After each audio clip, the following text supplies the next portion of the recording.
According to legend, the vampire is a mythical being who subsists by feeding off the blood of living creatures. They're the stuff of nightmares, prowling through the night, sinking their fangs into their unsuspecting victims. But are they real? And do they, as some claim, still exist today? In a nutshell, a vampire is a man or woman who has died but exists in the afterlife by feeding on the blood of living creatures. In recent times, there have been numerous exhumations of vampire burials. Some of them beheaded with the heads placed between the knees, others with wooden stakes driven through the heart. There are thousands of them all over the world. Mostly people who have watched Interview with a Vampire, watched True Blood, or read some Twilight book, and that's what they want to be. There's vampires everywhere. Vampires can be doctors, nurses, solicitors, bank managers. We could be anyone. There's no benefit in drinking blood. It basically goes through your body and then it's expelled. And actually it could be dangerous if you're taking high levels of blood into your system because you could overdose on iron. This is our vampire killing kit. So this contains everything you might need to dispatch a vampire. Some of the stuff you know from fiction, some of the stuff perhaps from folklore as well. Vampires exist, but not the way that you think they do. There are people who role play, and there are people who play for real.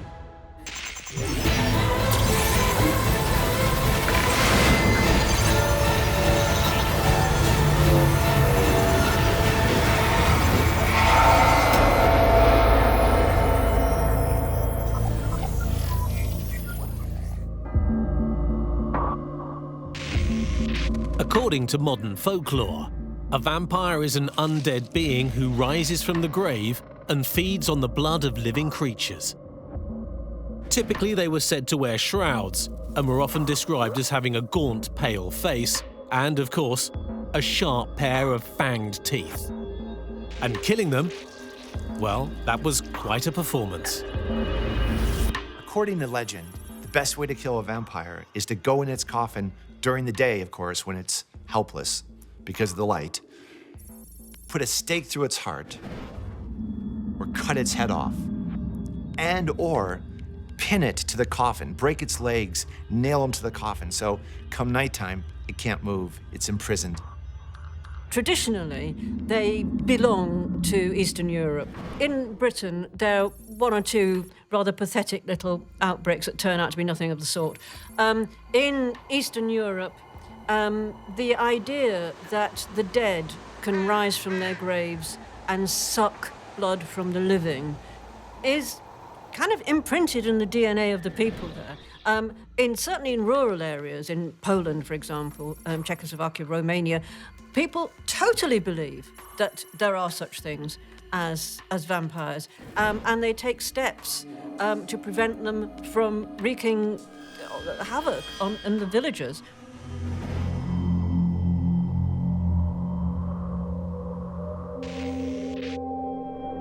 Bram Stoker's 1897 book, Dracula, is regarded as the quintessential vampire novel and forms the basis of the vampire legend which we understand today. It spawned countless TV shows and films, all dedicated to the fanged phenomena. Real or not, vampires are big business. Bram Stoker's novel, Dracula, completely changed the game, taking away the Eastern European undead, putrefied, zombie-type figure that rose from the grave to something far more romantic, count with a cane and fangs, and completely changed the thing and sold millions of novels and plays and films. Bram Stoker's book, Dracula, was huge. I mean, this is where the party starts. And it's because he has the knowledge of all the folktale that's gone before him. Vlad the Impaler, all the other sort of myths and legends about vampires. But what he does is really special. He makes them sophisticated and quite sexy and just a bit daunting. I am Dracula.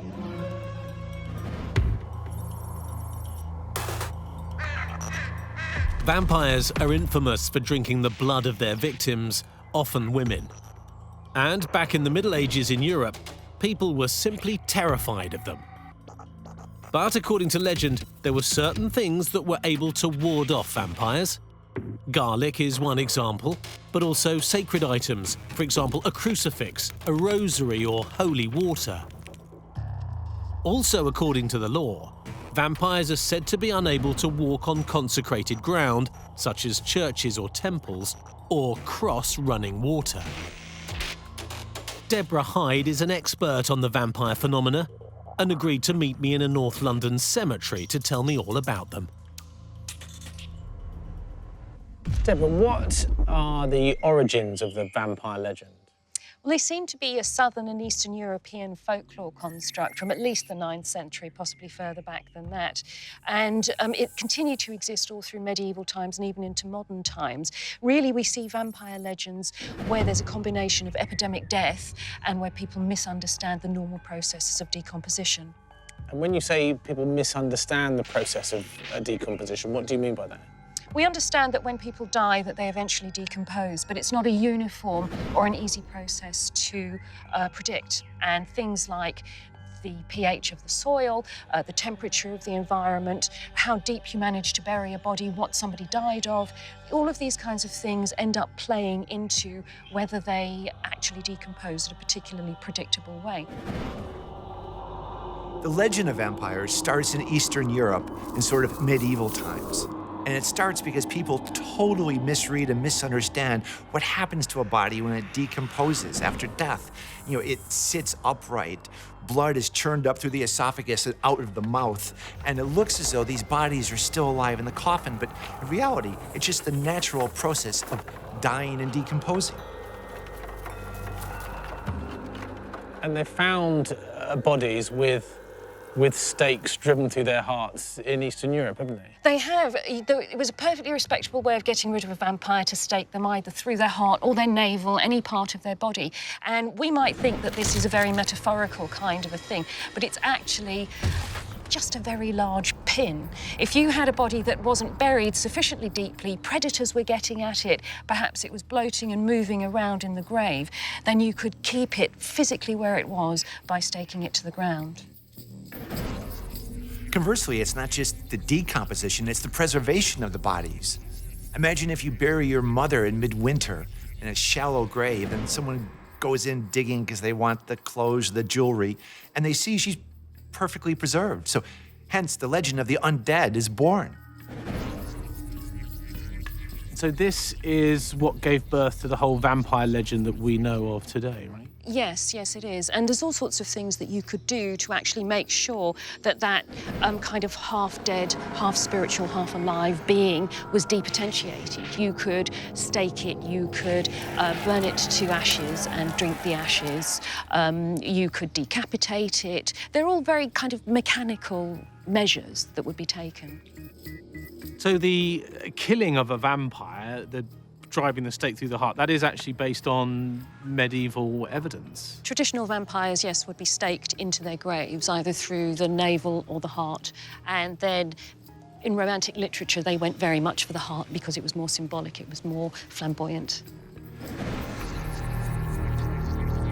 Staking through the heart is the most commonly cited method of killing a vampire, particularly in Eastern European cultures.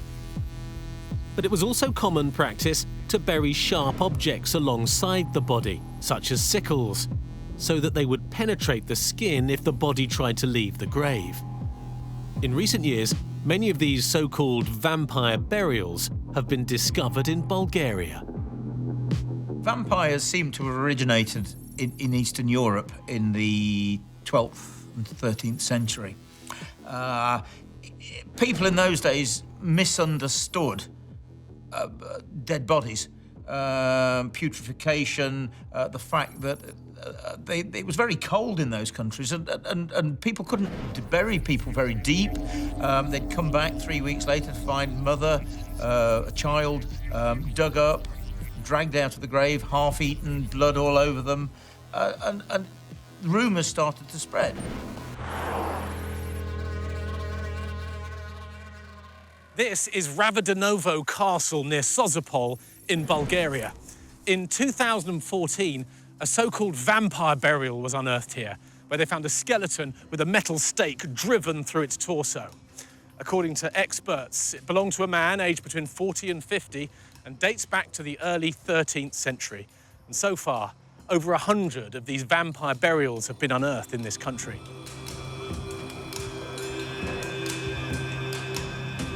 In recent times, there have been numerous exhumations of what are known as vampire burials in Eastern Europe.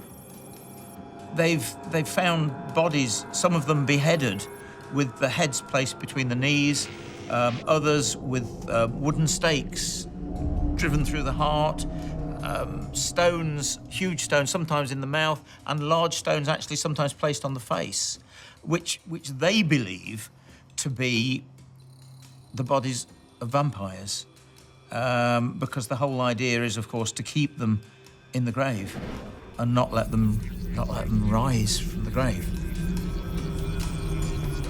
Well, approximately the last 5 years, there have been about 500 burials found of these supposed vampires. But really what it goes to show is that the dating of these vampire skeletons is that it goes from the 1100s all the way through the 19th century, and it demonstrates a whole fear culture about vampires. Not that vampires actually existed, but that people have been afraid of vampires for a very long time.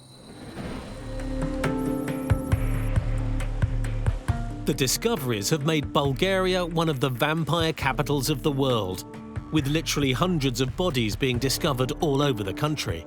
Unusually, rather than the traditional wooden stakes through their hearts, the corpses here were buried with ploughs, sickles and farming tools embedded in their torsos.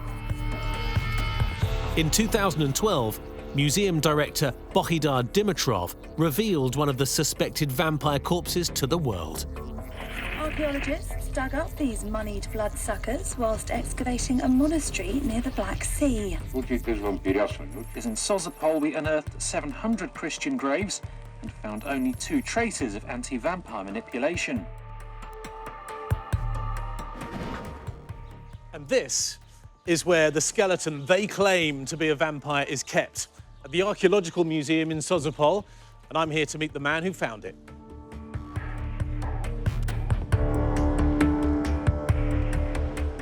The alleged vampire skeleton is on display on the first floor of the museum, and Bohidar has arranged for a local translator so that I could ask him all about the discovery. Why do you believe this to be a vampire? Аз съм учен рационалист и не вярвам, но старите българи са вярвали, че човек след като почине, ако е добър, отива на небето в рая. Ако е лош, остава тук на земята.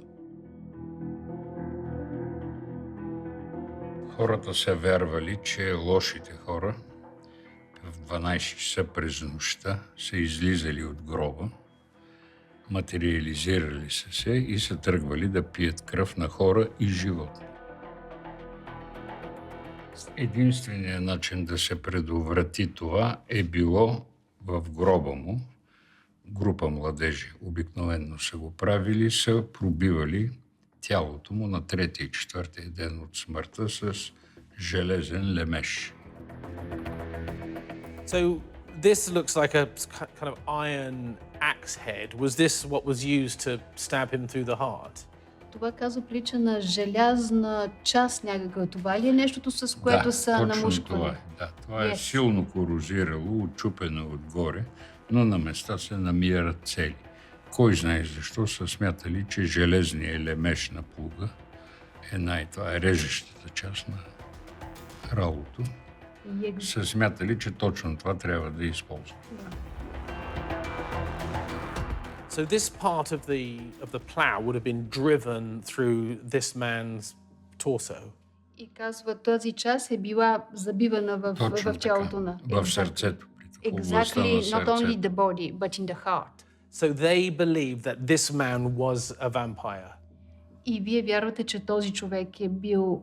Хората са вярвали, че този човек е бил вампир. Че може да стане вампир. the people believe that this person can become a vampire. Или That's why може би they някой did this. е разправил вече, Or some че го е people, виждал по улиците на града след 12 часа. or some people around put some rumors that they have seen him around the streets after midnight. Right.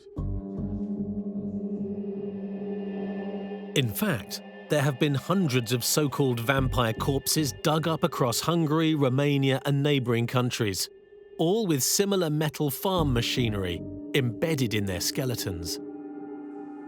Do people believe that the vampires exist today? А хората вярват ли, че вампирите съществуват днеска?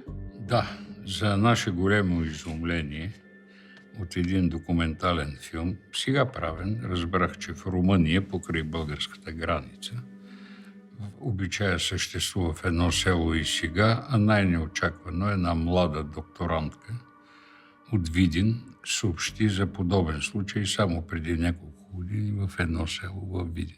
Това е северо-западна България. So what, they're doing it today? They're driving stakes through people's today? И те го правят същото. Да, сега също го Yes, absolutely, yeah. Wow, that's extraordinary.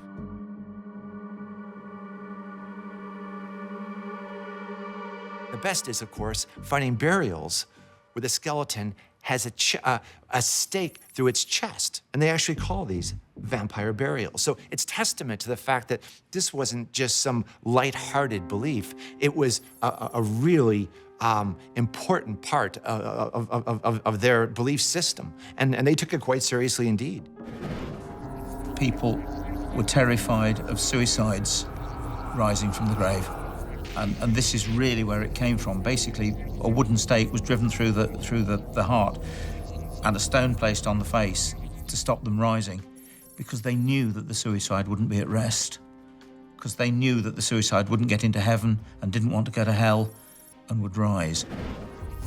There have been hundreds of vampire burials being discovered in Eastern Europe. I mean, it's obviously the tip of the iceberg. Certainly, a few centuries ago, there was what was known as an epidemic of vampires. Whole villages became vampires because their relatives had risen up from the grave and in some way infected them, because it was thought of as a plague. It was a very real thing, it was a physical thing, and they had to do something about it. So they would go to the graves and they would prevent their relatives from getting out of the grave and doing it to other people.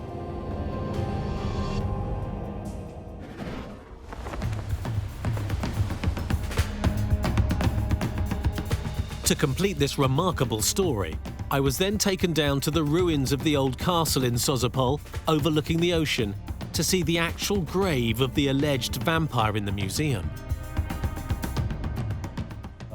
Гроба на вампира е зад олтара на средновековната църква в това съоръжение. Доста монолитно изградено. Тук бяха открити костите.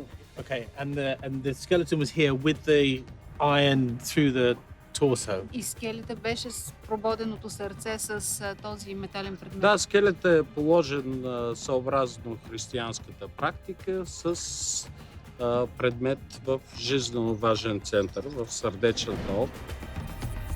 And how many vampire graves did they find on this site? Следи от такива практики, от 700 общо открити в няколко периода на некропола, се забелязват само при мъжки и женски гроб, изградени в съобразно християнската практика в подобни.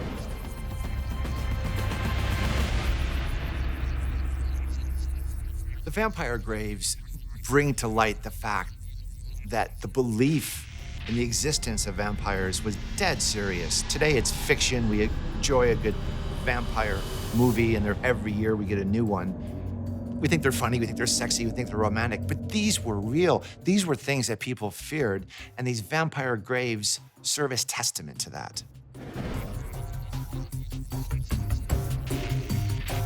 In modern fiction, vampires are depicted as suave, charismatic men and women, the most famous of which, of course, was Count Dracula. Curiously, there are self-confessed vampires still living in the world today. And they're not rampaging through the Carpathian Mountains in Eastern Europe. They live in Slough, in the west of London. And their names? Arrow Draven and Leah Benninghoff. There's vampires everywhere. Vampires can be doctors, nurses, solicitors, bank managers, mechanics, someone working in the local supermarket, your friends, your family. We could be anyone. When I first saw that he was a vampire, it was very interesting. I was like, okay, didn't know there was actually proper real vampires out there. I've always hoped there was. And to finally meet one was actually very interesting, to finally get to know what it really is and everything, what the lifestyle's like and everything like that. I wasn't concerned about anyone having bad thoughts about me turning Leah, because the only thing that was of concern to me was what Leah wanted. She wanted me to turn her. I explained to her whatever questions she asked, I answered for her. Said that she had to think about it carefully, because it's not like saying, oh, I want to go get a new pair of earrings. You know, it's a whole different change of lifestyle. But it's what she truly wanted, and we were already a couple at that point. So it was natural for me to agree to turn her. There is that whole erotic sense of vampirism and drinking each other's blood, that kind of intimate connection to it, but really there's no benefit from it. Leah says that she can remember the exact moment that Arrow turned her into a vampire and she drank human blood for the first time. He turned me into a vampire. It had to be at night at 3 a.m. in the morning, the witching hour. And really it all consisted of, he drank my blood and then I drank his blood. Like a sort of a cycle feed. The vampire culture has people we class as donors, who are people who willingly allow us to feed from them. So, like I say, there are some, I'm sure, out there who would try and take it by force, but most of us believe in, respecting other people's wishes, other people's bodies. We don't do anything to harm others, or, even for whether it's for our own benefit or anything else. Why is it said that vampires drink blood? Blood is identified with life force. If you take something's blood out, it dies. So it's a metaphor for just taking its life force away. But isn't it poisonous? Drinking blood's not good for you, right? To actually drink blood, yes, it's not very good for you. The animals that do it are especially adapted for it, vampire bats and so forth. You can get iron poisoning and kidney failure. So if you're going to drink blood, stick to small quantities. There are many people in this day and age that believe that they are vampires. They become blood brothers, blood sisters. Some of them carry a vial of blood around their neck, or their partner's blood around their neck. They drink blood. Some of them, God forbid, make sacrifices of chickens and various things. Dress in black as goths, wear false fangs sometimes. They believe it, they love it. It's sexy.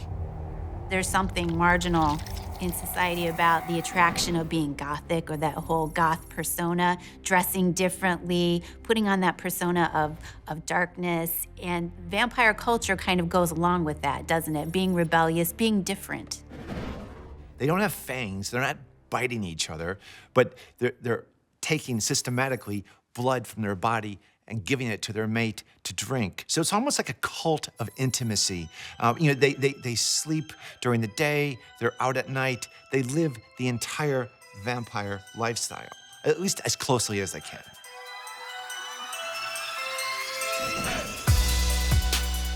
As well as those who enjoy drinking each other's blood, there's said to be an altogether darker side of this phenomena. John Michelson, a pseudonym, is a former city trader in London who claims that he was attacked one night by a group of real-life vampires who assaulted him at a party and then drank his blood. Today, he says, he's on a mission to investigate and expose their activities and believes his life is in danger. He agreed to talk to me as long as he covered his face. Vampires exist, but not the way that you think they do. If you think about society today, for example, in England, there are about 15,000 vampires living in the UK, according to a research poll, if you believe that. You have those who experiment, role play, meeting at venues, bars, clubs, internet forums, and then people requesting to be donors. So out of these 15,000, say 10-20% are actually in the practice of bloodletting, blood drinking. But for some people, that's not enough. Then there's that, where do we go next with this? And that's when we get to what we think real evil is, and that's why we could say that vampires do exist. It's those that get the thrill out of taking blood from someone that doesn't want it taken in the first place. There is a group in London, the elite, shall we call them, very, very rich, very, very well protected, that want people, successful people, men, women, impressionable, limited contact with the outside world, as it were, who they want to recruit into their circle to keep the blood fresh. Michelson claims that people are actually trafficked into London illegally to act as victims for these vampire groups and then are attacked, their blood drained from their bodies, and many die. All this activity, he says, taking place under the radar of the police and the media. They're very clever in the way they do this, in the same way that someone might pay for sexual services or some kind of domination. They mask it under this.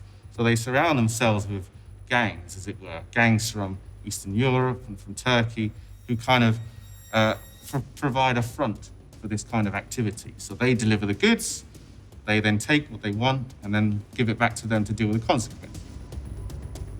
Have you seen someone on your street who is trafficked? How would you know? In the same way as if I said there is a vampire on your street, how would you know? They don't dress in capes. They don't fly about at night hanging on street corners. They don't howl when there's a full moon.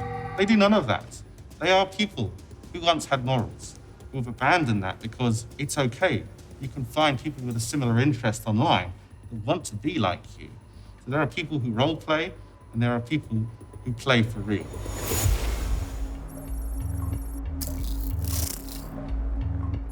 As long as there have been vampires, there have been people who have tried to hunt and kill them. But it's said that you need special equipment to do so. Now, bear with me on this, but I've been told that the Royal Armouries Museum has a bona fide vampire killing kit on display here in Leeds. Let's go check it out. The curator at the museum, Jonathan Ferguson, is something of a horror movie buff and thought it would be interesting to have a piece of genuine vampire lore on display here in Leeds. And he wasn't wrong. Since it first appeared a few years ago, it has attracted tens of thousands of visitors, all eager to see how you could go about killing a vampire. Okay, Jamie, this is what I wanted to show you. This is our vampire killing kit.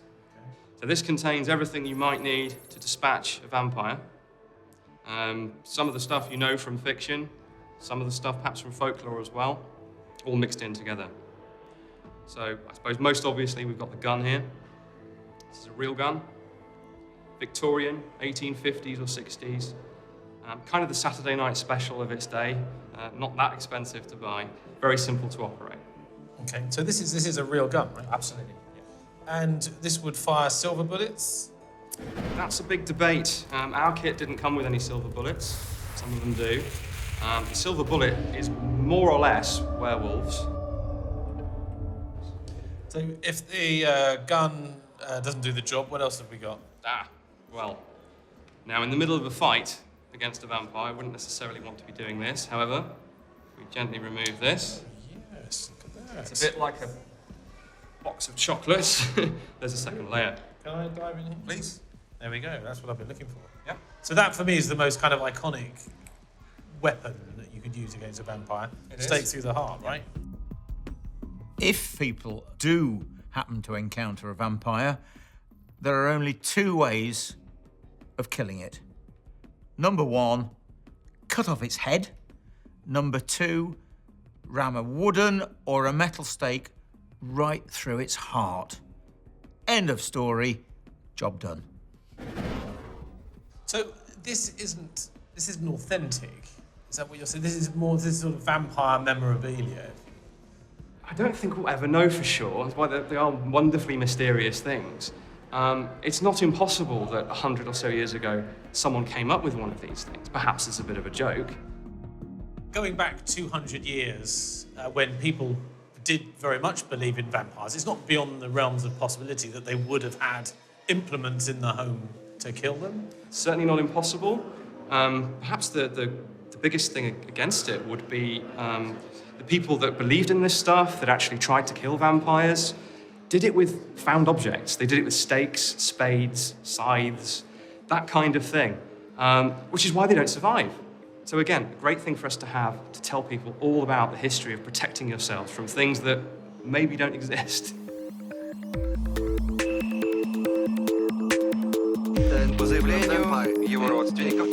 What's curious is that more and more so-called vampire bodies are being unearthed around the world.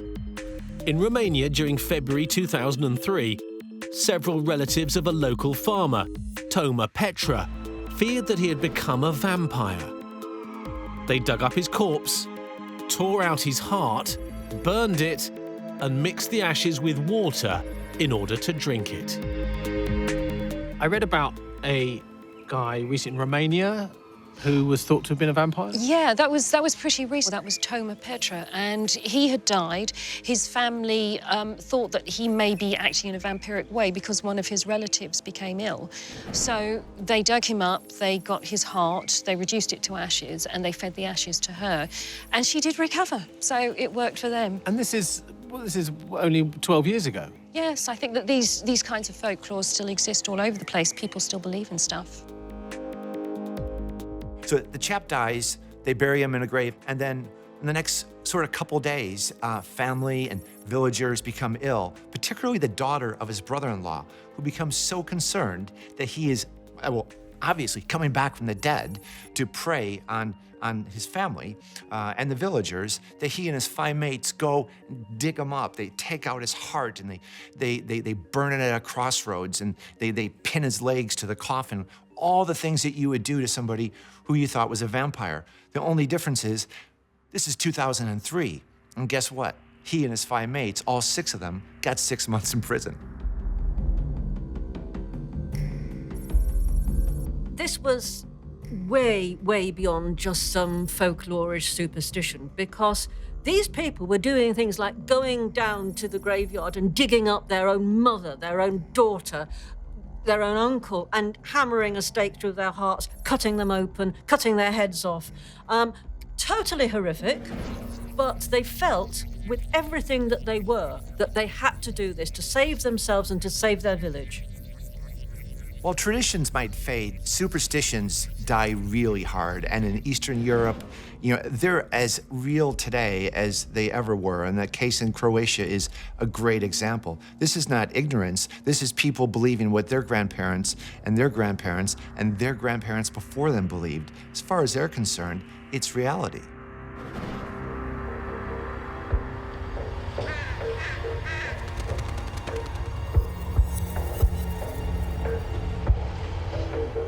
In the 1970s, stories began to emerge of a vampire roaming around at night here in Highgate Cemetery. Amid stories of strange goings-on and people being attacked and blood sacrifices, the press had a field day. But what was really going on? Highgate vampire stories are really the ultimate British B-movie. You have, mob exorcism going on.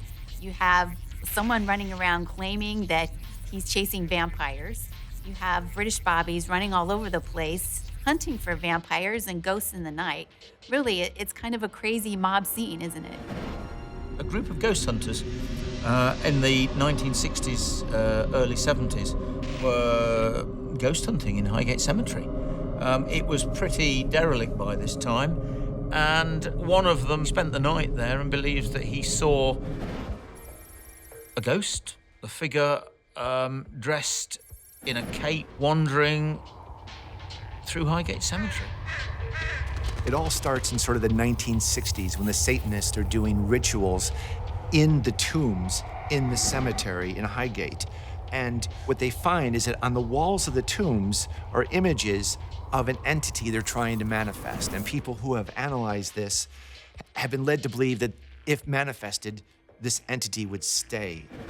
On Halloween, whether it's the same group or another group, actually broke into the cemetery, dug up a recent grave, spread flowers in circles in the graveyard, and hammered a metal stake through the coffin lid and through the heart of the person in the grave. Why they did it, where it came from, I don't know, but it's now become a famous legend.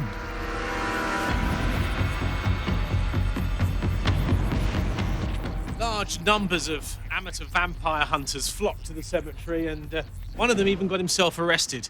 His name is David Farrant, and I've come to Highgate to meet him.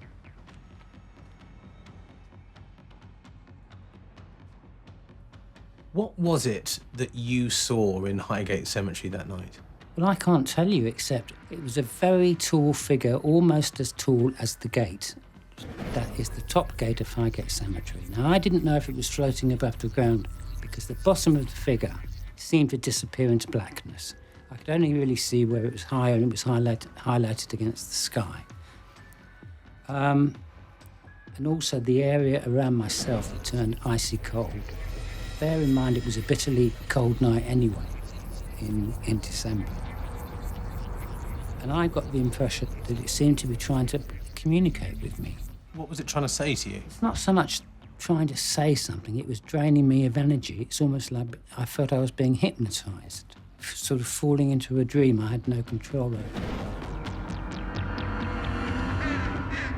Most people see what they want to see. So if you'd gone along to Highgate Cemetery in search of a paranormal figure floating around in there, you may have seen a tramp walk across the graveyard and gone, oh, I saw it.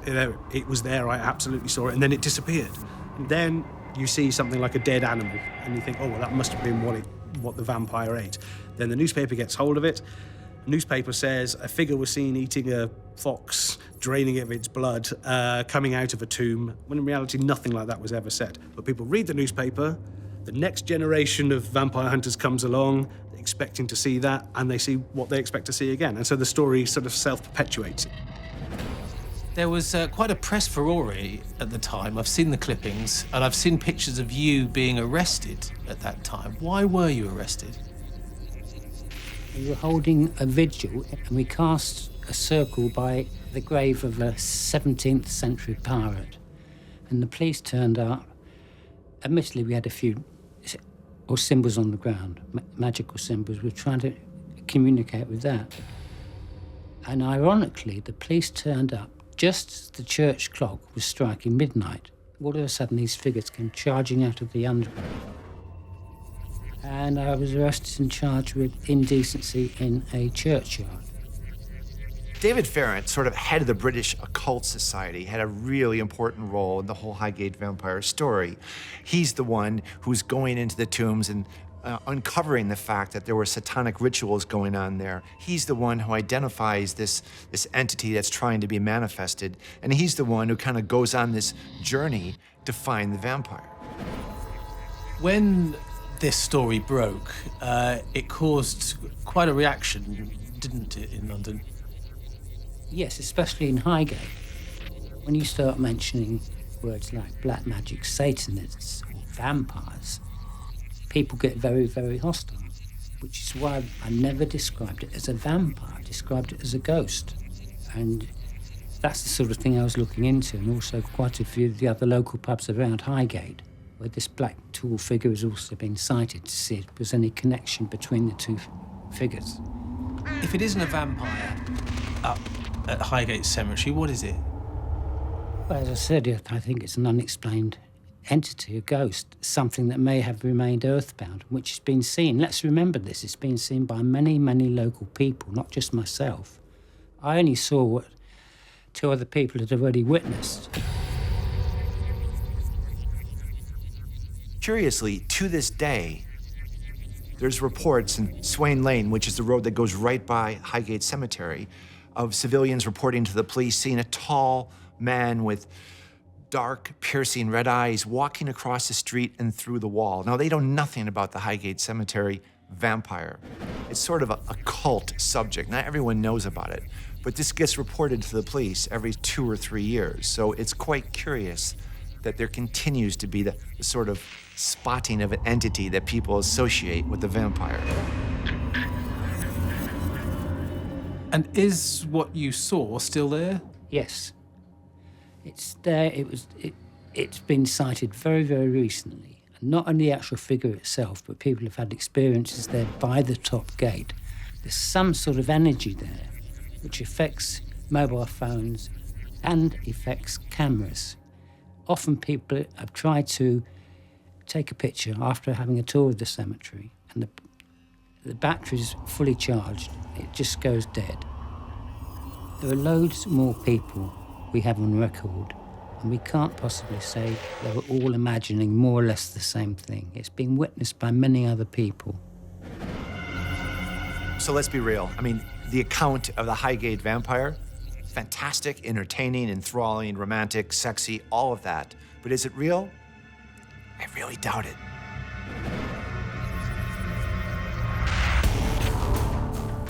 From the reports of vampires roaming through Highgate Cemetery to burials in Bulgaria and real-life bloodsuckers in Slough, this culture is well and truly alive.